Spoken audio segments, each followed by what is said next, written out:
Eu concordo com a sua opinião, Azan. Eu acho que o Aguirre é uma opção bacana. A questão é, até quando ele vai conseguir trabalhar? Até quando o Santos vai deixar ele trabalhar? Porque a gente tem visto o Santos mudar de rota, às vezes rápido, dependendo da situação, né? Então, no caso do Turra, como você disse, chamou, não, precisa de um choque de vestiário, precisa de um cara para dar um... Chegou falando grosso na coletiva e tal, teve a questão do Soteldo afastado um pouquinho. E aí, agora, 7 jogos depois, um mesinho depois, ele já vai ser demitido. Teve 5 ou 6 reforços, se eu não me engano, não conseguiu trabalhar com esses reforços que ele mesmo indicou e vai deixar essa herança para o Aguirre. Como você disse na introdução do tema, o Aguirre já chega pressionado. Então, eu acho o nome uma boa, acho que ele tem bons trabalhos feitos aqui no Brasil, mas a questão é até quando? E depois dessa introdução, depois eu até posso falar, aproveitando que a gente ia discutir, fiz um post aí na minha coluna também, porque acho que a situação do Santos está pior, muito pior do que eu imaginava, e essa semana agora começa, para mim, como o time com o pior clima para se trabalhar nessa Série A, viu, Azan? É realmente um clima bem pesado, PVC. Acho que é importante agora você contextualizar a tua informação que você trouxe na coluna do número de técnicos do Santos, o que corrobora esse comentário do Danilo Lavieri, o time que um dos que mais troca nos últimos anos com o Andrés Rueda. É o que mais troca, é o 8º técnico efetivo, e mais dois que são interinos, que jogaram muitas partidas, né? O Orlando Ribeiro e o Marcelo Fernandes. Mas olha aqui, Ariel Holan, Fernando Diniz, Fábio Carille, Fabian Bustos, Odair Hellmann, Paulo Turra, Lisca, Odair Hellmann, Paulo Turra e agora o Diego Aguirre. E mais Orlando Ribeiro e Marcelo Fernandes interinos. E o Marcelo Fernandes voltando agora. Voltou. Pois é. O Santos troca tanto de técnico que troca até de interino. E o interino tem mais jogos do que o efetivo. E o interino teve mais jogos que o efetivo. O Paulo Turra foi demitido com 7 jogos. O Lisca acho que foi por aí 7 ou 8 jogos também. Não foi muito mais do que isso. Foi 8 jogos. E o Marcelo Fernandes ficou 19 jogos ao todo na soma das interinidades. Quer dizer, o interino tem mais jogo que o efetivo. Não dá para entender. Olha só, vou fazer uma conta aqui. O Marcelo Teixeira teve 15 técnicos em 9 anos. O Atier Jorge Cury, presidente do Santos, entre 1945 e 71, teve 15 técnicos em 26 anos. O Rueda tem 10 técnicos em 2 anos e meio, contando que o Marcelo Fernandes foi mais interino do que os 2 efetivos. Então, assim, é muito... É receita para ir para a segunda divisão. Eu vou colocar um outro dado aqui, que é importante. Eu acho que o Diego Aguirre não tem culpa nenhuma. Já chegou inocente pelo rebaixamento. Porque a culpa é do Andrés Rueda e da torcida. O Santos vai jogar 12 partidas sem torcida. Depois daquele incidente, daquelas bombas jogadas no gramado no clássico contra o Corinthians na Vila Belmiro. Então a culpa não é do Turra, não é do Odair, não é do Diego Aguirre. Claro que o Santos pode merecer o Lula, Luiz Alonso Pérez, redivivo, renascido, para ser o técnico de um período glorioso do Santos. Mas não tem. Então, assim, não adianta você trazer o técnico para ser a próxima vítima. Tinha uma novela da Globo chamada Próxima Vítima. É o técnico do Santos. Famosa, é verdade, hein? É o técnico do Santos. Então, assim, só vou colocar uma outra informação que aí não é pisotear ninguém, é só pela curiosidade da lembrança. O Santos e o Vasco têm 2 casos em 83 e 84 em que eles foram vice-campeões brasileiros, se chamava na época biônicos. Porque não é um caso de rebaixamento, mas o campeonato estadual era classificatório. E o Santos ficou em 9º lugar no Campeonato Paulista de 82 e por isso não se classificou para o Brasileiro de 83. Teria que jogar a Taça de Prata. A Taça de Prata foi disputada pelo Palmeiras em 81 e 82 e pelo Corinthians em 82. Era possível subir no mesmo ano, então o Corinthians foi semifinalista de 82, começando na Taça de Prata, mas quando caía na escola, os caras gritavam ão, segunda divisão. O Santos não se classificou. A CBF fez um convite, diferentemente do que houve com Palmeiras e Corinthians, e o Santos pôde jogar a Taça de Ouro de 83. Na época, o presidente Ernesto Vieira, com o diretor de futebol Milton Teixeira, pai do Marcelo Teixeira, montaram um timaço, contrataram o Paulo Isidoro, o Serginho, Juntaram a Peter e João Paulo, que estavam lá, e o Santos foi vice-campeão brasileiro. Mas era um campeonato que era para jogar a Taça de Prata. E no ano seguinte, aconteceu exatamente a mesma coisa com o Vasco, que não se classificou pelo estadual, foi convidado pela CBF e terminou vice-campeão.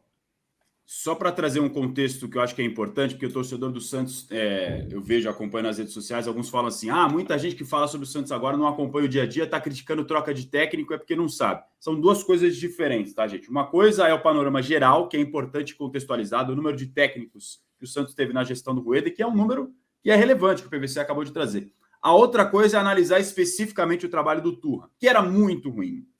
Péssimo trabalho do Turra, dentro e fora de campo. Os relatos no dia a dia do Santos são terríveis, de bastidor, dos treinamentos e do início dele, principalmente na gestão das pessoas. Muito ruim. Então, nesse caso, a troca era praticamente inevitável. Quem acompanhava o bastidor do Santos sabia que era questão do quando. E, evidentemente, com esse dado maior, aí trazendo para a fotografia maior, na visão que o PVC traz do número de treinadores da gestão do Santos, aí você tem a analogia do a próxima vítima, porque a cada 5, 7, 8 jogos você troca um treinador, então é inevitável que realmente a coisa vai acontecer. Mas uma coisa é o geral, outra coisa é o trabalho do Turra, que foi muito ruim, dentro e fora de campo, repito. Danilo, vi a sua coluna aqui sobre o Santos, você falando do clima terrível, né? Que é para quem escolhe estar no Santos hoje é complicado. Na sua visão, você acha que o Santos vai cair pela primeira vez na história? Com esse clima de hoje, segunda-feira, 7 de agosto, vai cair. Por que eu digo isso? O Santos, ele tem problemas que se acumulam dentro e fora de campo. Assim, é uma pilha de problemas. Dentro de campo, um time que venceu uma partida das últimas 10 no Brasileirão, um time que caiu na Copa do Brasil, um time que já foi eliminado também da Copa Sul-Americana, um time que nunca foi rebaixado no Brasileirão e vive essa pressão, um time que não tem o apoio da sua torcida nas arquibancadas, como lembrou o PVC, por conta do incidente no jogo contra o Corinthians, um time que tem questões financeiras também, que tem problemas, um time que tem um presidente que parece muito bem intencionado, mas que às vezes parece fora da realidade do futebol. Tinha um coordenador que trabalhava, que agora saiu por importunação sexual, uma coisa que tem que ser investigada, que a gente tem que ver o que a polícia vai concluir e tudo mais, mas de qualquer jeito é mais um ingrediente para esse ambiente péssimo. E aí quando você pensa, bom, beleza, mas por onde pode resolver? Quem pode resolver? O Ângelo já foi vendido, o David Washington está à beira de ser vendido também, está valendo agora a coluna do Bruno Andrade. O Marcos Leonardo está com a proposta da Roma, quer ir embora de qualquer jeito. A diretoria do Santos está segurando.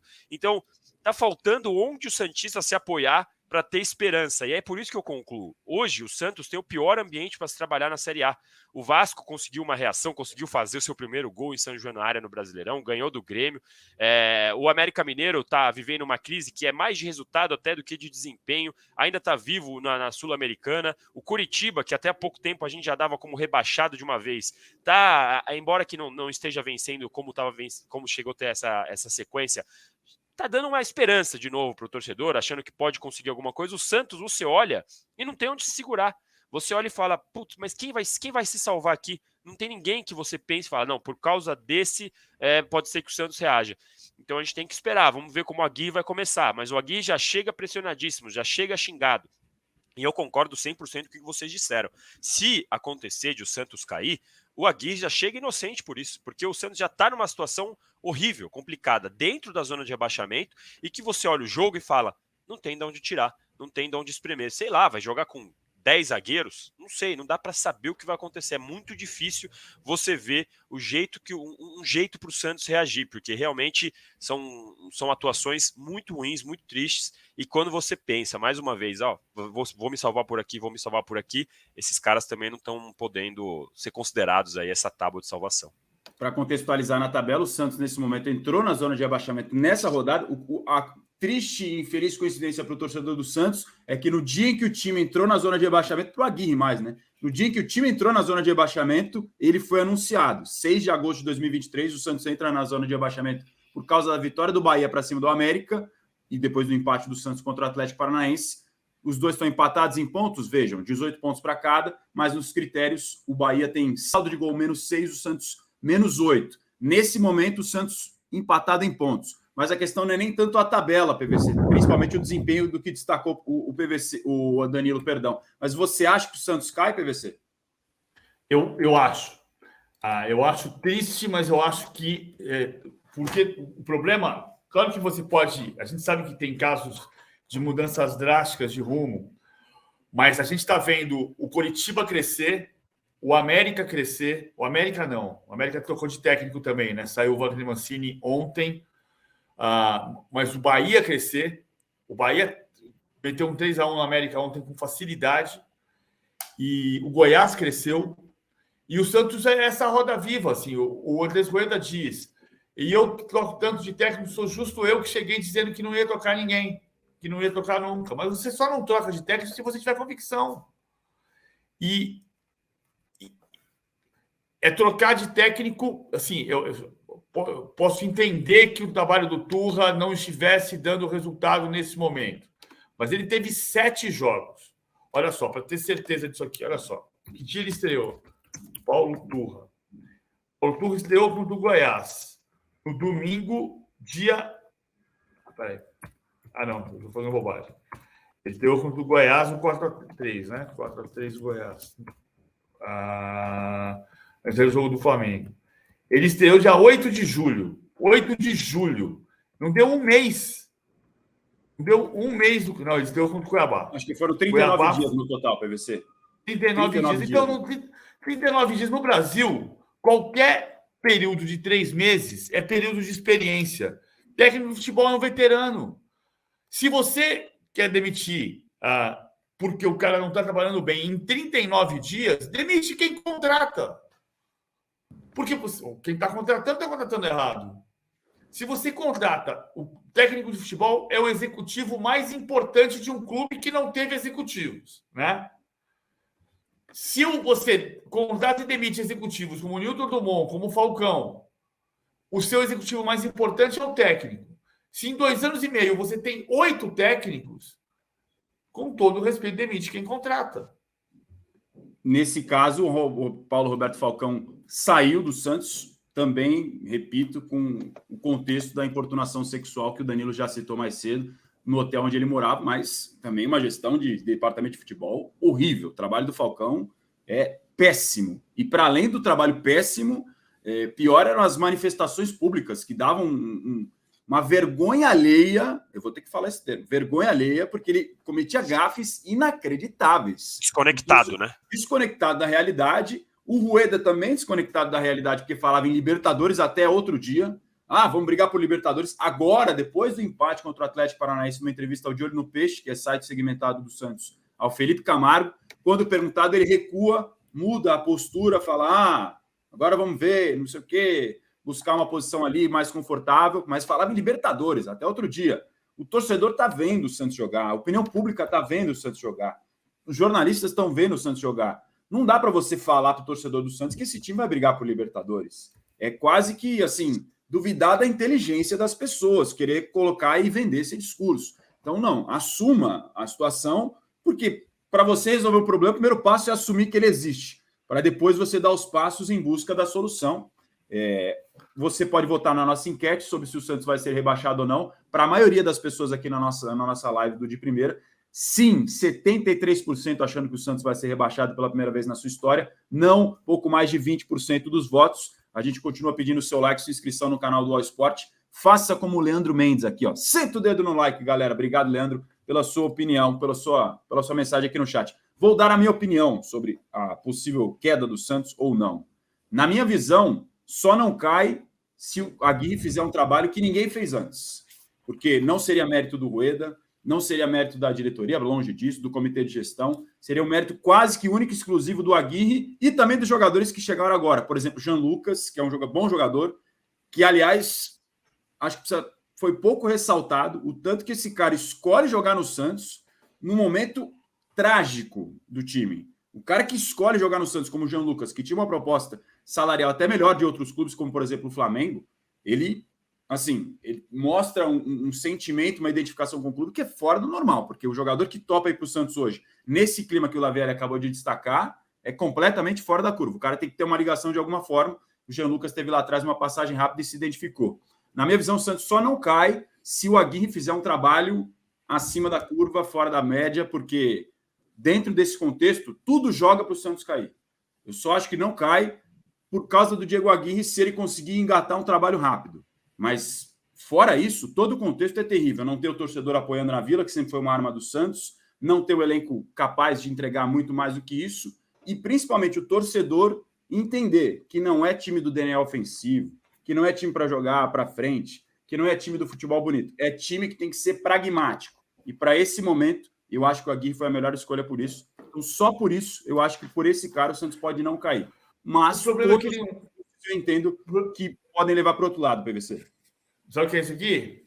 O quê? É uma coisa que faz milagres. É uma varinha mágica. Caneta, varinha mágica. Só que o milagre que ela faz é escrever. Eu acabei de escrever aqui, ó. Felipe Ximenes, que era o diretor quando o Rueda assumiu. José Renato Quaresma, André Mazuco, Edu Dracena, Newton Drummond, Falcão. Contando o Ximenes, que estava quando ele assumiu, já estava caindo, são 6 pessoas. São 6 diretores e 8 técnicos, e 2 interinos. Cara, não tem varinha mágica. Não tem varinha de condão. Você fala assim, plim, e resolveu o problema. Ou você tem convicção na gestão, ou você vai trilhar o caminho que leva ao rebaixamento. Não tem alternativa. O elenco do Santos não é para estar em 17º lugar. O elenco do Palmeiras de 2002 não era. Tinha Arce, Marcos, Dodô, Itamar. O Grêmio, quando foi rebaixado, o Grêmio também não era. Isso. Pois é. Então, assim, o problema é que você não tem... A gestão acerta na questão financeira e erra na questão esportiva todo dia. E a gestão esportiva trágica vai levar um problema financeiro maior. Exatamente, uma coisa puxa outra. Porque quem não tinha dinheiro não faria as contratações todas que o Santos fez agora no desespero, porque está com a água já passando do pescoço. Enfim, Danilo, quer completar alguma coisa? Esses últimos 6 colocados que a gente está vendo aí na tela também, o time que mais sofre com essa pressão de ser rebaixado ou não é o Santos. É claro que ninguém quer cair, é óbvio, mas você olha para um América Mineiro... Está menos acostumado, Vasco, né? Nesse ponto. Até o Vasco ontem era o pessoal brincando com o Cabo Daciolo, porque ele fez lá a reza, a vigília que salvou o Vasco, que trouxe a primeira vitória. O Coritiba também já... assim, então, quando você olha, por isso que eu também falo, além de a gente não conseguir ver dentro de campo um cara que você fala, esse cara vai salvar. Tem todos esses diretores demitidos, como o PVC disse, tem os técnicos demitidos, jogadores bons não querem ficar. E aí você olha e fala, pô, não tem por que acreditar que o Santos não vai cair. E para piorar isso que você falou, Azan, eu também tenho uma tese para mim, essa questão da comunicação com a torcida é muito importante, porque você consegue trazer, claro que nenhum torcedor vai aceitar o Santos ser rebaixado, não é isso que eu tô falando, mas quando você joga limpo, você fala, olha, estamos passando por uma situação assim, assim, assado, hoje o nosso campeonato é para ficar em 12º, é para ter uma vaga na Sul-Americana, vai ter uma chiadeira? Vai ter uma chiadeira, vai ter uma reclamação, porque todo torcedor acha que o time tem que estar sempre no topo da tabela, mas se você sabe se comunicar melhor, eu acho que a reação é melhor quando o resultado não é satisfatório. Então também nada se ajuda aí para mim, mais uma vez, o Rueda parece ser um cara bem intencionado e tal, mas que não manja nada de futebol, viu, Azan? E você humaniza a situação também nesse caso, né? Diga para você. O Santos demitiu o técnico da seleção brasileira e o diretor líder do Campeonato Brasileiro. Verdade, André Mazuco. André Mazuco, que no Santos também não conseguiu desenvolver o trabalho dele. Acho que esse comentário final do PVC resume tudo do que é o Santos. Técnico da seleção brasileira e diretor do líder do campeonato. Os dois passaram pelo Santos. O problema são as pessoas que passaram ou a estrutura que não está funcionando? A gestão do Santos, que é caótica, terrível. Acho que isso resume bem a situação. Quem quiser ler mais detalhes da coluna também do nosso Danilo Lavieri, está aqui no All Sport, sobre esse clima terrível ao qual ele se refere do Peixe, dos piores para trabalhar na Série A do Brasileiro, que o Aguirre vai tentar fazer esse milagre, porque seria um milagre já para o Santos hoje, nessa altura, com todos esses problemas, salvar, embora a pontuação não mostre isso, é o contexto, é tudo que está em volta no entorno. Eu acho que ainda é possível o Santos se salvar, e principalmente por essa qualidade do Aguirre de ser um grande gestor de pessoas, que é o principal que o clube precisa nesse momento, recuperar o ambiente e a confiança. Imagina o jogador do Santos hoje, olhando, tomando pedrada todo dia, a confiança do cara está lá embaixo, fica mais difícil. Obrigado, viu, Lavieri? Valeu vocês, obrigado. Sempre um prazer participar aqui com vocês e até a próxima. Grande abraço ao nosso colunista do All Sport, Danilo Lavieri, sempre agregando nas participações com a gente aqui no De Primeira.